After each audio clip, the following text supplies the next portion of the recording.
Halo, selamat datang kembali di channel Set Top Box Indonesia, channel yang mengulas Android TV Box, receiver parabola, dan item-item yang terkait dengannya. Sangat susah bagi kita untuk mencari receiver atau STB televisi digital yang sudah mendukung fitur H265 atau HEVC dengan harga di bawah Rp200.000. Dan ternyata sekarang Freebox dengan modal terbarunya sudah mendukung H265 atau HEVC yang lebih kita kenal. Merupakan model terbaru yaitu H1 H265.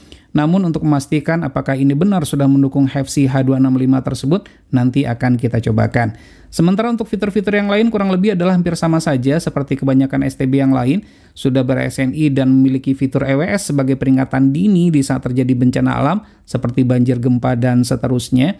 Untuk resolusi mendukung Full HD 1080p, ada fitur time shift, kemudian RSS untuk update berita. Kemudian kita juga dapat merekam tayangan yang sedang kita tonton dengan fitur PVR, mendukung YouTube, dan pastinya juga mendukung Wi-Fi dongle, terdapat USB portnya.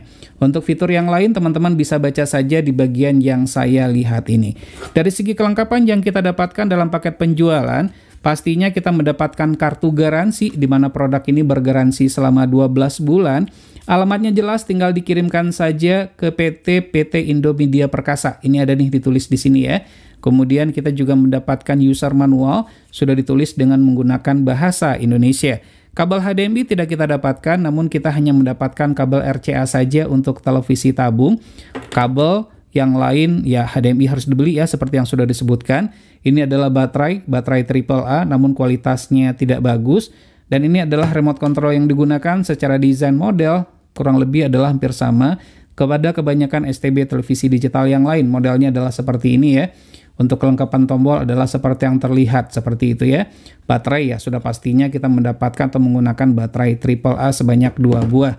Dan ini merupakan dari STB Freebox H1 SE tersebut Special Edition. Disebut Special Edition dikarenakan mungkin saja memiliki 2 buah port USB dan sudah mendukung HEVC H265. Kelengkapan tombol lengkap ya, ada tombol power dan tombol-tombol yang lain teman-teman bisa lihat di bagian ini. Ada tombol volume, kemudian channel juga ada, menu oke, semuanya lengkap. Jadi tanpa menggunakan remote control pun STB ini tetap masih bisa kita gunakan.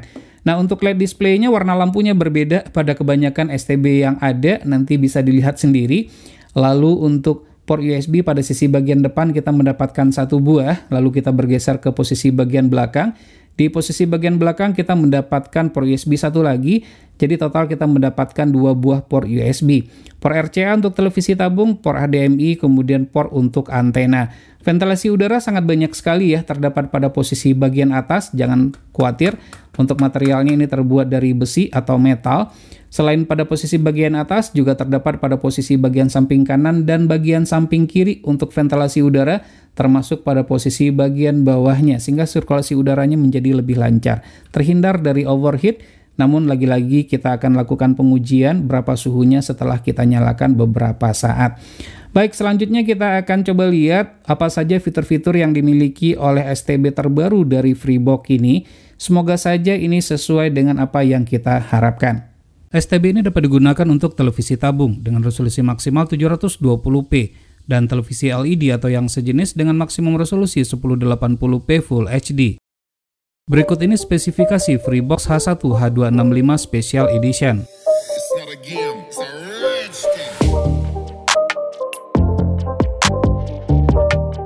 Freebox Special Edition merupakan satu-satunya STB chipset SunPlus memiliki 2 port USB. Dapat digunakan untuk memasang Wi-Fi dongle dan media penyimpanan seperti flash disk ataupun hard disk. Front panel dilengkapi dengan tombol yang lengkap. Tanpa remote control pun masih tetap dapat digunakan. Dilengkapi dengan lampu LED indikator untuk lock sinyal dan standby. Ventilasi udara didesain dengan sangat baik sekali, sehingga sirkulasi udara menjadi cukup lancar. Pada suhu ruangan 24,1 derajat Celcius, menyala selama kurang lebih 1 jam. Suhu STB ini berada pada 47,3 derajat Celcius, lebih tinggi jika dibandingkan dengan STB lain dengan chipset yang sama. Untuk menjaga performance dan lifetime atau usia pemakaian STB, disarankan untuk menggunakan cooling pad atau kipas pendingin. Beberapa pilihan terbaik dapat dilihat pada link yang terdapat di pojok kanan atas video ini. Respon remote control sedikit ada delay, namun tidak begitu berpengaruh. Tombol enak dan mudah untuk dijangkau. Sayangnya tidak memiliki fitur infrared learning function. Proses booting cepat, sama halnya dengan STB lain dengan chipset yang sama. Tampilan super simpel tanpa ada logo booting sama sekali. Tampilan user interface merupakan ciri khas dari STB dengan menggunakan chipset SunPlus pada umumnya. Informasi yang ditampilkan lengkap dengan tidak termasuk informasi BOR. Pembacaan kekuatan dan kualitas sinyal jauh berbeda jika dibandingkan dengan STB lain dengan chipset yang sama. Kita ambil contoh STB Access Go Genesis sebagai perbandingan. Walaupun berbeda bukan berarti tunernya tidak sensitif. Sensitivitas tuner adalah sama, di mana untuk semua MUX di lokasi saya dapat di-lock dengan baik, termasuk MUX Viva Group yang memiliki sinyal lemah. Bagi yang bermasalah dengan tangkapan sinyal, pastikan arah antena sudah tepat dan kabel tidak rusak. Jika diperlukan, tambahkan dengan booster. Perlu untuk diketahui, proses scanning STB ini cukup cepat, membutuhkan waktu kurang dari 1 menit.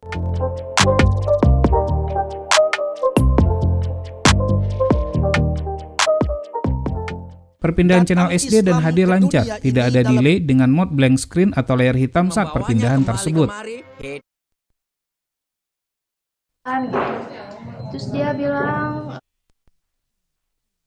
partai semifinal dari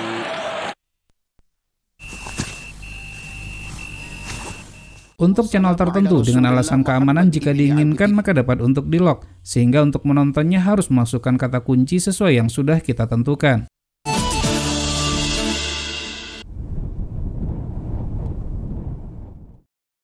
Tidak itu saja, channel juga dapat diurutkan dan di-rename atau diganti namanya sesuai keinginan pengguna. 31 Januari dan Kamis Jumat 2 dan 3 Februari. Jika tersedia, EPG memudahkan untuk melihat susunan acara termasuk sinopsis tayangan yang akan ditonton. Dengan menekan tombol hijau, tayangan pilihan dapat direkam atau di-set reminder agar dapat berpindah secara otomatis. Dengan fitur record dan time shift, maka kita dapat merekam tayangan tertentu dan mempost tayangan tersebut untuk sementara waktu. Jangan lupa untuk memasang flash disk ataupun hard disk terlebih dahulu melalui USB port yang sudah tersedia. Sekarang kita masuk ke tampilan menu dan akan kita bahas satu persatu untuk fitur-fitur pentingnya saja. Dikarenakan rancu maka pilihan bahasa OSD kita pilih bahasa Inggris. Tampilan menunya menarik dengan tampilan seperti pada Android Box. Pada pilihan menu installation hampir sama saja dengan STB lain.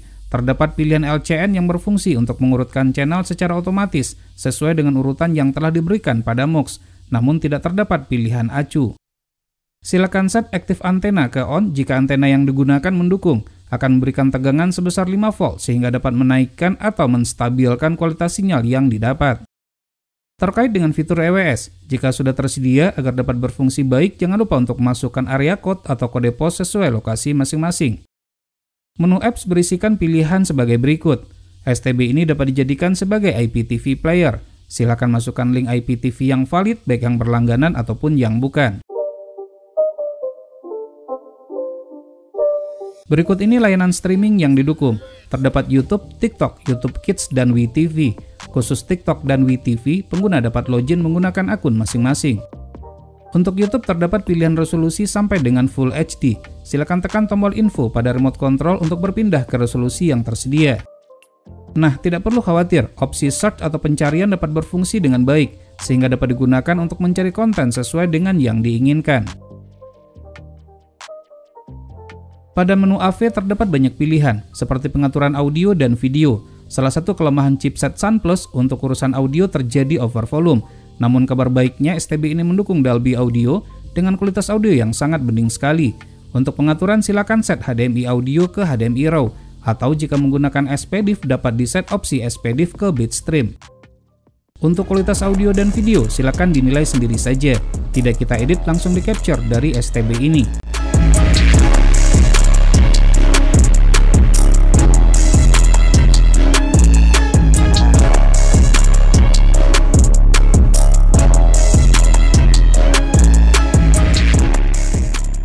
Terkait dengan fitur H265 atau HEVC, untuk memastikannya akan kita cobakan beberapa video berikut ini.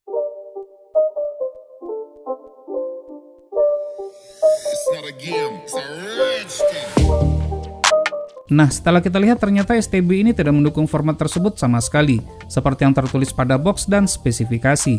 Perlu dipertanyakan kenapa Freebox menuliskan fitur tersebut. Menu channel berfungsi untuk pengaturan channel dan untuk membuat daftar channel favorit. Agar memudahkan channel favorit tertentu dapat dikelompokkan dengan hanya 4 kelompok saja. Caranya sangat mudah. Pertama, melalui menu channel dan pilih favorit list, Atau yang kedua, cukup dengan menekan tombol favorit pada remote control. Namun sayang, nama kelompok favorit ini tidak dapat untuk diubah. Untuk memilih bahasa OSD dapat masuk ke menu Preference, pastinya terdapat pilihan bahasa Indonesia. Menariknya terdapat fitur Hard Hearing. Bagi yang bermasalah dengan pendengaran maka dapat mengaktifkan fitur ini. Namun setelah saya amati, ternyata tidak ada bedanya sama sekali baik pada posisi off maupun on. Sepertinya fitur ini baru akan aktif jika channel yang sedang ditonton mendukung fitur tersebut. Menu Media Center berfungsi untuk pengaturan sebagai media player, seperti untuk memutar video favorit yang tersimpan pada flash disk ataupun hard disk. Juga terdapat pengaturan PVR config untuk record dan time shift. Pada menu setting terdapat banyak pilihan, seperti pengaturan timer, child lock, dan lain-lain. Jika ingin mengembalikan ke setelan pabrik, maka dapat memilih factory reset atau reset pabrik, dengan kata sandi 0 sebanyak 4 kali. Hal yang dialami oleh banyak pengguna, ketiduran pada saat menonton. Dengan mengaktifkan fitur auto standby, maka jika remote tidak digunakan selama waktu yang sudah ditentukan, STB akan berada pada posisi standby secara otomatis. Akan tetapi fitur ini rasanya percuma saja, mengingat daya yang digunakan pada saat posisi on dan off tidaklah jauh berbeda. Untuk pengaturan koneksi ke jaringan internet dapat masuk ke menu Network, hanya mendukung USB Wi-Fi dongle dengan chipset MT7601 saja, tidak mendukung chipset RT, USB LAN Ethernet adapter, dan USB tethering atau koneksi internet dengan menggunakan kabel data smartphone. Upgrade firmware dibutuhkan agar STB berada dalam performa terbaiknya, hanya bisa secara manual saja melalui USB upgrade. Silakan colokkan flash disk yang sudah ada file firmware di dalamnya. Untuk daya listrik maksimal yang dibutuhkan setelah kita ukur dalam keadaan menyala adalah sebesar 5,1 watt dan 4,5 watt dalam kondisi standby. Jadi ada baiknya jika tidak digunakan colokan listrik STB ini dicabut saja. Sekarang kita masuk kepada kesimpulan. Freebox Special Edition memiliki 2 port USB, tuner sensitif dan mendukung Dolby Audio. Selain sebagai STB TV digital, STB ini juga dapat digunakan sebagai media player dan perangkat streaming, seperti untuk memutar YouTube termasuk IPTV player. Suhu terkendali dengan desain ventilasi yang cukup banyak. Freebox terbaru ini cocok bagi yang mencari STB mudah dalam penggunaan dan dapat terkoneksi ke jaringan internet. Baik, demikianlah video review ini. Semoga saja bermanfaat. Jika suka, silakan tekan tombol like. Jika tidak, silakan berikan komentar yang bangun. Jangan lupa untuk terus mensupport channel ini. Cukup dengan cara subscribe, share ke sosial media masing-masing, dan tekan lonceng agar selalu mendapatkan notifikasi video terbaru. Terima kasih, sampai ketemu lagi di video berikutnya.